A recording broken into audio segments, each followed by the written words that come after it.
Hello, good morning. It's 6 o'clock. We're with you all the way through until 9 with Martin Lewis and Susanna here from 6:30.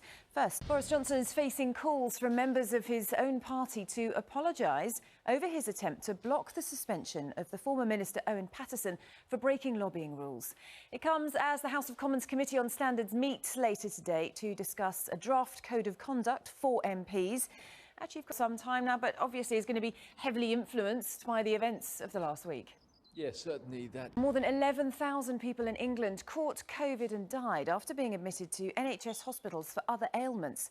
That's according to new figures this morning. The revelations prompted fresh calls for vaccinations for NHS staff to become compulsory amid fears that hospitals could struggle to cope this winter. Nithya, now this data was gathered from NHS trusts around England, wasn't it, under a Freedom of Information Act. Some trusts did refuse. University Hospitals Birmingham was one of those willing to be transparent over this. An injured man rescued from a cave in the Brecon Beacons after spending more than 2 days trapped inside is said to be doing remarkably well, despite sustaining multiple injuries.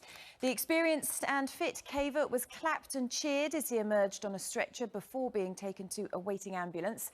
Our correspondent, an extraordinary rescue, wasn't it, involving some 250 people. Scott has offered to cover the costs of the funerals for the 8 victims of Friday's deadly crowd surge at the Astroworld festival. Mr. Scott also announced he'd provide free therapy for anyone impacted by the tragedy. It comes as the rapper and the organisers of the Houston festival face more than a dozen lawsuits related to the crowd surge that claimed 8 lives and injured 300. Our correspondent, also an investigation's underway. There are calls for an independent inquiry and more eyewitness accounts coming to light. A 10-year-old boy has died after a dog attack at an address near Caerphilly in Wales. Gwent police confirmed the child died at the scene at around 4 p.m. on Monday.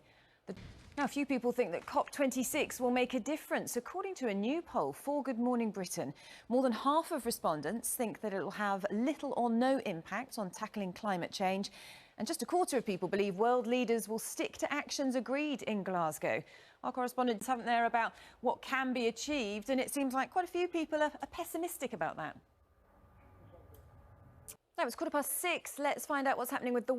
Now, Good Morning Britain's here all the way through until 9. Martin Lewis and Susanna will be here from 6:30. First, though, let's get the news, travel and weather where you are. See you in a moment.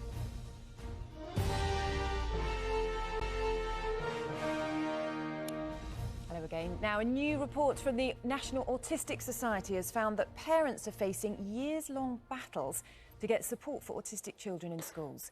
It's a problem we highlighted on Good Morning Britain last week with a report from Imi Swain, the daughter of our correspondent Jonathan Swain, who was diagnosed with autism at 15. She's trying to raise awareness about the issue after suffering the impact of a delayed diagnosis herself. Here's a reminder. Well, joining me now is Tim Nichols from the National... Now, Vic Hope is here with the latest entertainment. Vic, looks like I'll be watching in my Christmas PJ. Well, Susanna and Martin Lewis will be here in just a moment. First is Laura with the weather. Breaking news this morning is that frontline NHS staff in England will have to be fully vaccinated against COVID. The government is set to announce